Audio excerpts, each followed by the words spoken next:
தஜாஹவ் welcome to மயாசி ராமாஸ். மொத்தமாக 6 friends ஒன்றாவே வளர்றாங்க. High ஸ்கூலுக்கு அப்புறம் பிரிஞ்சு அவங்க 30 வயசில் எப்படி ஒன்று சேர்றாங்கன்னு சொல்லிட்டு ரொம்பவே மிஸ்ட்ரியாக நம்மளே அவங்க சைல்டுஹுட்டுக்கு கொண்டு போகக்கூடிய ரொம்பவே ஃபீல் குட்டான 2024 ரிலீஸ் ஆன ஒரு சைனீஸ் ட்ராமாவை தான் பார்க்க போகிறோம்.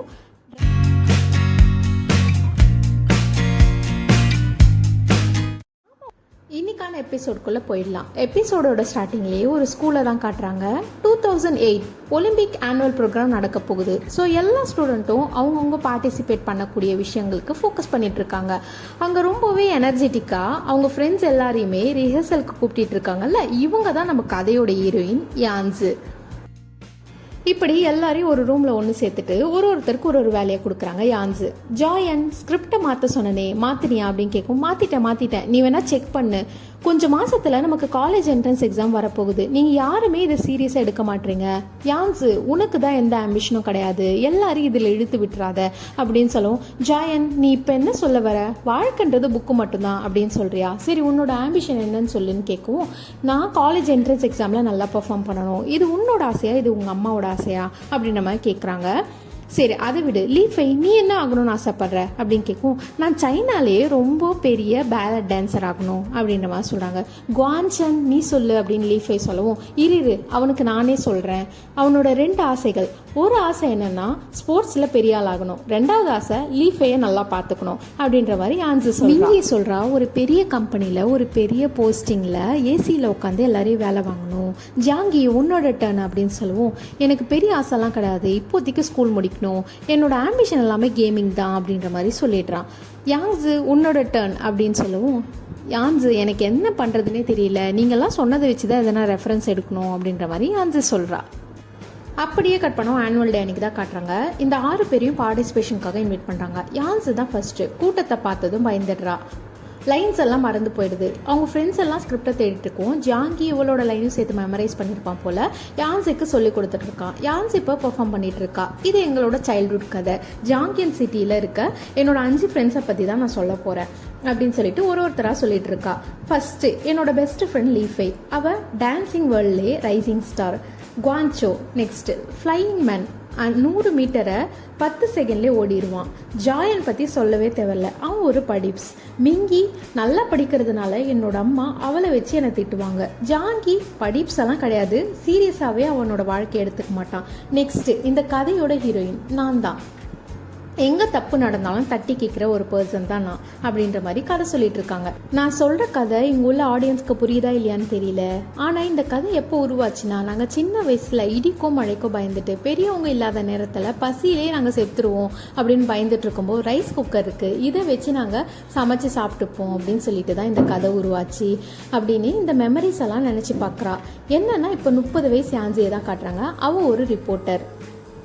இப்போ யான்ஸு மிஸ்டர் பிங்குன்ற ஒரு பர்சனுக்காக வெயிட் பண்ணுறாங்க. அந்த பர்சன் வரவோ இவ சொல்லிட்டு இருக்கா, நீங்கள் எனக்கு சேர வேண்டிய மணியை கொடுங்க, நான் உனக்கு சேர வேண்டிய பாஸ்வேர்ட் தரேன் அப்படின்னு சொல்லுவோம். உங்ககிட்ட எவிடன்ஸ் இருக்கா இல்லையான்னு எனக்கு தெரியல, நான் எப்படி மணி கொடுக்க முடியுன்ற மாதிரி பிங்க் கேட்குறாரு. November 19 பிளாக் ட்ரெஸ் போட்டுட்டு ஒரு பொண்ணை பார்க்கறதுக்காக போனீங்க. அந்த பொண்ணு தான் எர்த் குவாக்கில் இருந்த விக்டம். உங்கள் சேரிட்டி ஃபண்டை அக்செப்ட் பண்ண பொண்ணு. ஆனால் அவளுக்கு மணி போய் சேரவே இல்லை. அவள் தான் உங்களை மீடியா கிட்ட எக்ஸ்போஸ் பண்ணா. அதனால தானே நீ அவளை பார்க்க போனன்ற மாதிரி கேட்குறாங்க. உனக்கு எப்படி இந்த இன்ஃபர்மேஷன்லாம் தெரியுன்ற மாதிரி பிங்க் கேட்கவும், நீங்கள் ஒரு சேரிட்டி நடத்துகிறீங்க, விக்டம்ஸ்க்காக ஃபண்டை ரைஸ் பண்ணுறீங்க, ஆனால் அந்த விக்டம்ஸ்க்கு அந்த மணி போய் சேரவே மாட்டேங்குது. டொனேஷன் பண்ணவங்களுக்குலாம் நீங்கள் என்ன ரீசன் சொல்லுவீங்க அப்படின்னு சொல்லவும், நான் அதெல்லாம் எந்தனா காரணம் சொல்லி சமாளிச்சுப்பேன் அப்படின்ற மாதிரி சொல்கிறாங்க. சரின்னு சொல்லிட்டு நம்ம ஹீரோயினும் அவங்களுக்கு பாஸ்வேர்ட் கொடுத்துட்றாங்க. என்னன்னு பார்த்தா ஃபோட்டோ எதுவுமே இல்லை. பிங்கும் கேட்டுட்ருக்காரு, உங்ககிட்ட ஃபோட்டோவே இல்லை, நீ எப்படி என்ன எக்ஸ்போஸ் பண்ணுவ அப்படின்னு கேட்கும். என்கிட்ட எவிடன்ஸ் இல்லாமல் இருக்கலாம், இப்போ நீ பேசின ரெக்கார்டிங்ஸ் இருக்குது அப்படின்ற மாதிரி சொல்லவும் அந்த பிங் சொல்லிட்டு இருக்காங்க, உன்னால் என்ன பண்ண முடியுமோ பண்ணிக்கோன்ற மாதிரி சொல்லிட்டு அந்த பர்சன் கிளம்பிடுறாங்க. யான்ஸியோட பாஸ் யான்ஸியை கூப்பிட்டு கேட்குறாங்க, உனக்கு தேவையில்லாத வேலையெல்லாம் நீ ஏன் பண்ணுற, மிஸ்டர் பிங் இன்டர்வியூ எடுக்கிறதுக்காக நீ ஏன் போன அப்படின்னு கேட்கும். நான் எவிடன்ஸ் கொண்டு வந்திருக்கேன் பாஸ், இதை வச்சு அவரை மாட்டி விடலாம் அப்படின்னு சொல்லவும், நீ என்ன நினச்சிட்டு இருக்க, நீ எவிடன்ஸ் கொடுத்த உடனே எல்லாரும் மக்கள் ஒத்துப்பாங்க நீ நினைக்கிறியா, நாளைக்கே மிஸ்டர் பிங்கோட லாயர் உனக்கு நோட்டீஸ் அனுப்புவார், இதனால் உனக்கு மட்டும் பாதிப்பு இல்லை நம்ம கம்பெனிக்கே பாதிப்பு, நீ இப்போவே போயிட்டு மிஸ்டர் பிங்குக்கு அப்பாலஜி மெயில் போடுன்ற மாதிரி பாஸ் சொல்லிடுறாரு. யான்ஸுக்கு அப்பாலஜி மெயில் போடவே விருப்பம் இல்லை. கண்ணெல்லாம் கலங்கிடுது, கோவமாக இருக்கா. அப்போ தான் திங்க் பண்ணி பார்க்குறா. 18 வயசில் ஒரு வீடியோ எடுத்திருப்பா. என்னன்னா 30 வயசில் யான்ஸி ஒரு ரிப்போர்ட்டராக இருக்கணும், அவள் உண்மையை மட்டும் தான் பேசணும், யாருக்காகவும் எதுவும் விட்டு கொடுக்கக்கூடாது, அதுவும் இல்லாமல் என் ஃப்ரெண்ட்ஸ் எல்லாம் என் கூடவே இருப்பாங்க அப்படின்ற மாதிரி பேசி ஒரு வீடியோ எடுத்திருப்பா. அதெல்லாம் திங்க் பண்ணி பார்க்குறா. ஆனால் ரியாலிட்டியில் அவளால் எதுவும் பண்ண முடியாது இல்லையா. ஸோ அப்பாலஜி மெயிலை சென்ட் பண்ணி விட்டுடுறா. இப்போ குவான்ஷோ கிட்டேருந்து மேரேஜ் இன்விடேஷன் யான்சிக்கு வருது. யான்சி திங்க் பண்ணி பார்க்குறா. அவளோட ஃபேவரட் ஸ்பாட் கிரானியோட ரெஸ்டாரண்ட். அவளுக்கு கிடைக்கிற கொஞ்சம் மணியில் யான்ஸு, மிங்கி, லீஃபைன்னு 3 பேரும் மூவிக்கு போகிறது அப்படின்னு சொல்லிட்டு அவளோட ஸ்வீட் மெமரிஸ் எல்லாம் திங்க் பண்ணி பார்க்குறா. நெக்ஸ்ட் டே லீஃபையும் யான்ஸும் மீட் பண்ணிக்கிறாங்க. லீஃபை கேட்குறா, யான்ஸு எப்படி இருக்க, மெலிஞ்ச மாதிரி இருக்கே அப்படின்னு கேட்கும். நான் மெலிஞ்ச மாதிரிலாம் இல்லை, சப்பியாக தான் இருக்கேன், நீ எப்படி இருக்கேன்னு நார்மலாக பேசிகிட்டு இருக்காங்க. லீஃபை சொல்கிறா, எனக்கு டான்ஸிங் காம்படிஷன் இருக்குது, என்னால் குவான்ஷோ மேரேஜ்க்கு வர முடியாது, நீ போகிறல்ல அப்படின்னு கேட்கும். நான் போகிறேன், பட் மற்ற ஃப்ரெண்ட்ஸ் எல்லாம் வராங்களான்னு எனக்கு தெரியல அப்படின்ற மாதிரி சொல்லுவோம். லீஃபை சொல்கிறா, சின்ன வயசுலேருந்து நீ சொல்கிற மாதிரி தான் நாங்கள் எல்லாருமே கேட்போம், உன்னால் முடியும், நம்ம டீமை பழைய மாதிரி கொண்டு போய் குவான்ஷோ மேரேஜில் நிறுத்து, இதுதான் என்னோட ஆசை அப்படின்ற மாதிரி லீஃபை சொல்கிறா. என்னால் பண்ண முடியாதுன்னு நான் நினைக்கிறேன், நீங்கள்லாம் இல்லாததுனால என்னால் வேலையே கரெக்டாக பண்ண முடியல அப்படின்னு சொல்லவும், நீ எனக்கு தேவைப்பட்ட மாதிரி எல்லாருக்கும் நீ தேவைப்படலாம், நீ போய் கேளு, உன்னால் முடியும், நம்ம டீமை பழைய மாதிரி ஆக்குன்ற மாதிரி லீஃபை சொல்கிறா. இப்போ யாங்ஸு ஜியாங்கிக்கு மெயில் போடுறா, குவான்ஷோ மேரேஜ்க்கு வரல அப்படின்ற மாதிரி மெயில் போட்டுட்டு மிங்கிக்கு கால் பண்ணுறா. எப்படி இருக்க மிங்கி, குவான்ஷோ மேரேஜ் வருது, நீ கண்டிப்பாக வரல அப்படின்னு சொல்லவும், நான் பிஸியாக இருக்கேன் அப்படின்னு சொல்லிட்டு மிங்கி கட் பண்ணிடுறா. என்னன்னா அவங்களோட பாஸ் தான் பேசிகிட்டு இருக்காங்க. மிங்கி ஒரு பெரிய கம்பெனியில் HR மேனேஜர் இருக்கா. அவங்க பாஸ் சொல்லிட்டு இருக்காங்க, மார்க்கெட்டிங் டீம்ல நிறைய பேர் இருக்காங்க, நீயா வேலையை விட்டு தூக்கிடு, அப்படி இல்லைன்னா நானா ஒரு லிஸ்ட் வச்சிருக்கேன், அதுல நானா எல்லாரையும் தூக்கிடுவேன், அதுவும் இல்லாம நீ காம்பன்சேஷன்லாம் கொடுக்காம நீ தான் அவங்கள வேலையை விட்டு தூக்கணுன்ற மாதிரி மிங்கி கிட்ட அவங்க பாஸ் சொல்லிட்டு இருக்காங்க.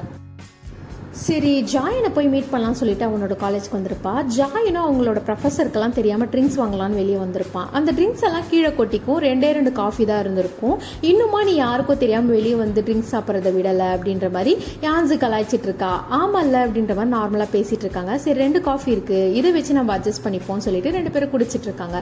சரி நான் மிங்கி கால் பண்ணேன், அவள் ரொம்ப பிஸியாக இருக்கா, நாளைக்கு அவள் ஆஃபீஸ் போய் மீட் பண்ணலான் இருக்கேன், நீயும் வரியா அப்படின்னு கேட்கும். இல்லை எனக்கு ரிப்போர்ட்லாம் சப்மிட் பண்ணோம், என்னால் வர முடியாது மாதிரி ஜாயன் சொல்லிடுறான்.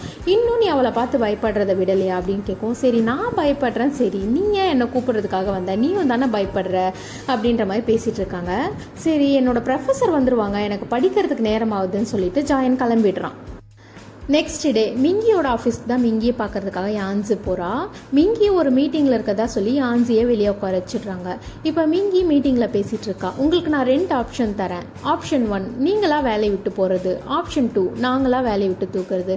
நானாக இருந்தால் ஆப்ஷன் 1 தான் சூஸ் பண்ணுவேன். நான் உங்களுக்கு ஒரு ஹெல்ப்பும் பண்ணுறேன், நீங்களாக வேலையை விட்டு போயிடுங்க, நான் உங்களுக்கு வேறு கம்பெனிக்கு சஜஸ்ட் பண்ணுறேன்ற மாதிரி பேசிகிட்டு இருக்காங்க.